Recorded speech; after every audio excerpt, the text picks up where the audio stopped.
It is raining raw agents. I mean, Saif Ali Khan has played a raw agent, Salman Khan played a raw agent, Arjun Rampal's played a raw agent, Irfan Khan's played a raw agent, and we have another raw agent, John Abraham. No. But he's not a raw agent. He's a military officer. He's a military officer. And Shoojit Sircar, thank you so much for talking to us. Thank you. This film looks, I mean, we'll beep it, sexy.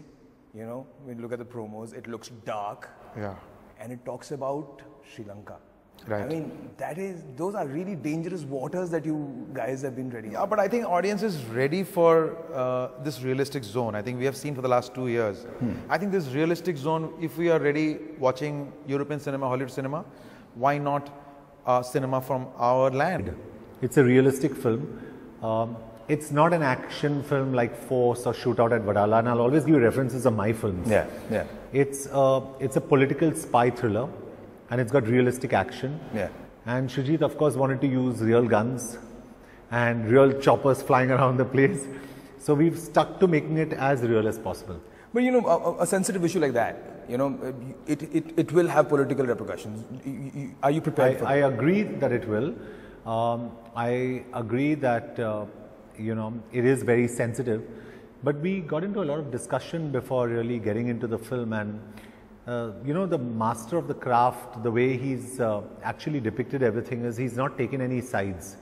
This is not pro any government, it's not anti any government, it's not pro any rebel group, it's not anti any rebel group. So, and at the same time, Shoojit has been very brave to make a statement and to say things the way they were.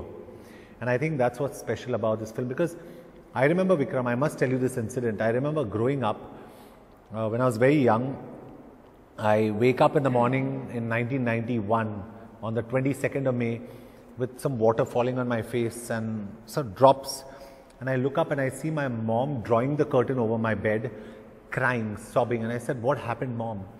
And she said, "Rajiv Gandhi was assassinated last night."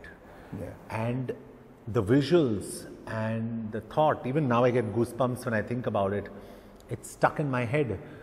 And strangely, coincidentally, you know, like we say, we both believe and categorically this film's a work of fiction. Yeah. But it's based on true life events, true life characters, and we're getting a lot to life, and we are getting a lot of, we hope we get a lot of debate after this film. Yes, you know, when you're doing a film like this on this film Madras Cafe, which is based on a realistic backdrop, you definitely take nuances and the events from the history. Yeah. So even the rebel groups, you will find their ideologies related to the rebel groups which were there, existing there.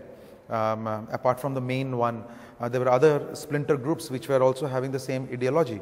So that ideology, and this film actually travels through John's character, and it, while he is doing a covert operation in Sri Lanka in the civil war zone, he finds out this bigger threat which is, you know, there for the country, and how he finds out this assassination plot and how he starts chasing it. That fictional part is designed, but you will see the nuances of the realism which happened that time possibly.